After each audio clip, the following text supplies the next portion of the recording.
აქ პოლიკისტოზს დავანებოთ თავი. ის პოლიკისტოზი არაფერს, პოლიკისტოზი აქვს ყველას 20 წლამდე. ნუ ავიღებთ რომ პოლიკისტოზური აქვს სინდრომი, ვაიმე ჩვენ იქ საერთოდ მეორე ხარისხოვნები ვართ გინეკოლოგები.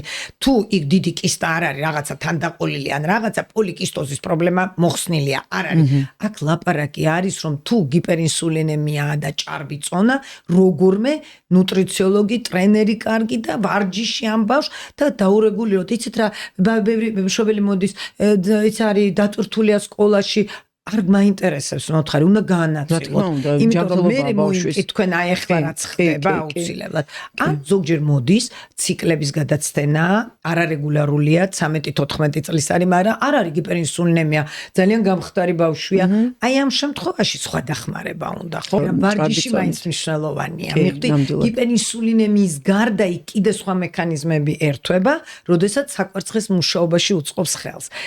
უამრავი რაღაცა, იქ რაღაცა ინსულინი მაინც იმაზე მეტი გამოგეყოფათ თქვენ, ვიდრე ვთქვათ ჩვეულებრივ ბავშვებს, ხო? როდესაც თანდაყოლილია ეს პოლიკისტოზური ჩანასახოვანი და იმ ინსულინის შეწოვას უწყობს ხელს, განაწილებას ვარჯიში.